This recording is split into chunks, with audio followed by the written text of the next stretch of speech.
नमस्कार, मैं अंजना और आप देख रहे हैं कर्म कसौटी न्यूज। आइए रुक करते हैं आज की बड़ी खबर पर।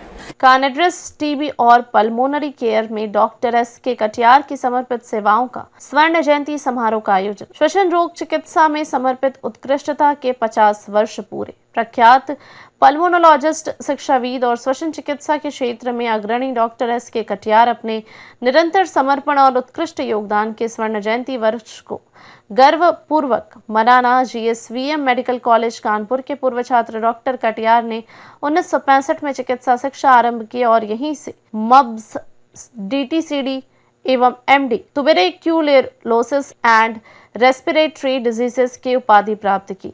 उन्होंने 31 मई 1975 अपराह्न में टीबी एवं श्वसन रोग विभाग में शिक्षक के रूप में कार्यभार ग्रहण किया और फिर लेक्चरर, रीडर, प्रोफेसर एवं विभागाध्यक्ष के रूप में सेवा दी। वे प्रॉक्टर, प्राचार्य और डीन तथा एलएल बार एवं संबंध चिकित्सालयों के सुप्रिंटेंडेंट इन चीफ के रूप में भी कार्यरत रहे। वह अपनी 3 दशकों से भी अधिक की विशिष्ट शैक्षणिक यात्रा के उपरांत फरवरी 2008 में सेवानिवृत्त हुए। डॉक्टर कटियार ने राष्ट्रीय स्तर पर कई प्रतिष्ठित पदों पर कार्य किया। National college of chest physicians नक्सब एंड इंडिया के अध्यक्ष, फिजिशियंस इंडियन चेस्ट सोसाइटी के अध्यक्ष, टीबी एसोसिएशन ऑफ इंडिया ताई के अध्यक्ष।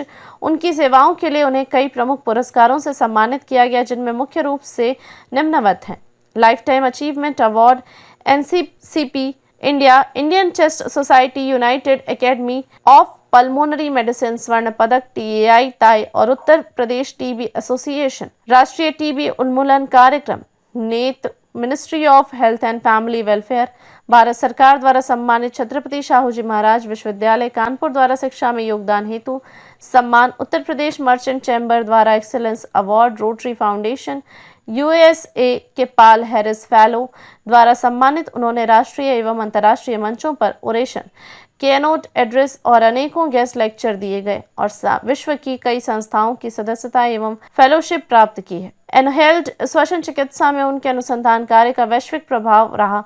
एंटी ट्यूबरकुलर ड्रग डिलीवरी और मुख्य रूप से हाई डोज आइसोनियाजिड पद एमडीआर एंड तब में पर उनका शोध international journal of tuberculosis and lung diseases में प्रकाशित हुआ, जिसे हु और EU12 ने उद्धृत किया और इसे उनकी international treatment guidelines. Doctor Katiyar MD, DTCD और डीएनबी परीक्षाओं के परीक्षक भी रहे हैं। कानपुर, उत्तर प्रदेश तथा देश के अन्य क्षेत्रों में सेवा के 50 वर्षों के अवसर पर यह स्वर्ण जयंती चिकित्सा क्षेत्र में उनके समर्पण, शिक्षण, अनुसंधान और करुणामय चिकित्सा सेवा की अनुपम विरासत का प्रतीक है।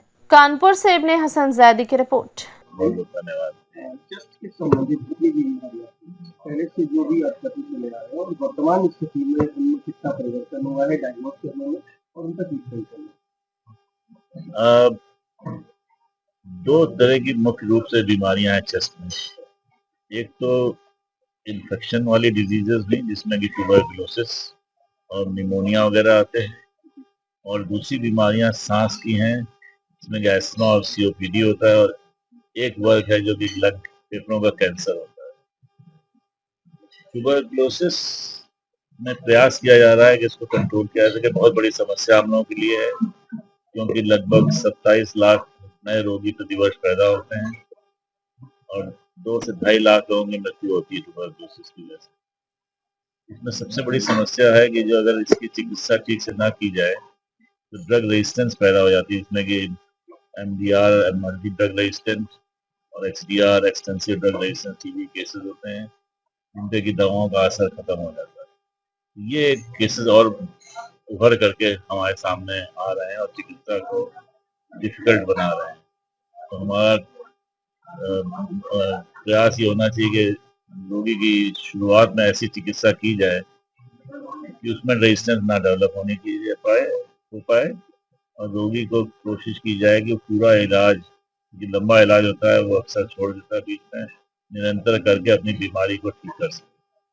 ये तो एक नई समस्या ट्यूबरकुलोसिस की, जो कि बहुत बड़ी समस्या हम लोगों के लिए है और उसके लिए अभी भी लड़ाई जारी है।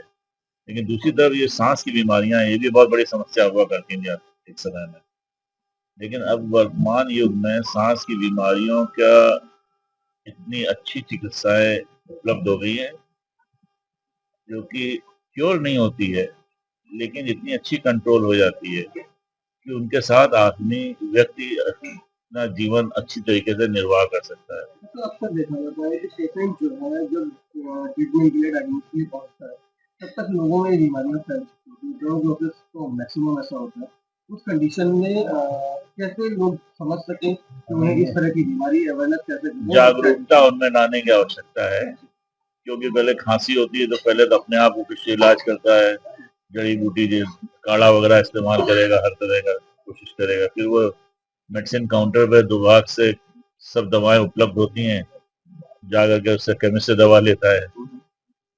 जो लोग शहर में नहीं बाहर हैं, वहाँ पे अनक्वालिफाइड लोग बहुत हैं जो कि चिकित्सा करते हैं, उनसे चिकित्सा कराएगा। तो बीमारी का इलाज ना हो पाने से धीरे बीमारी बढ़ती चली जा रही है।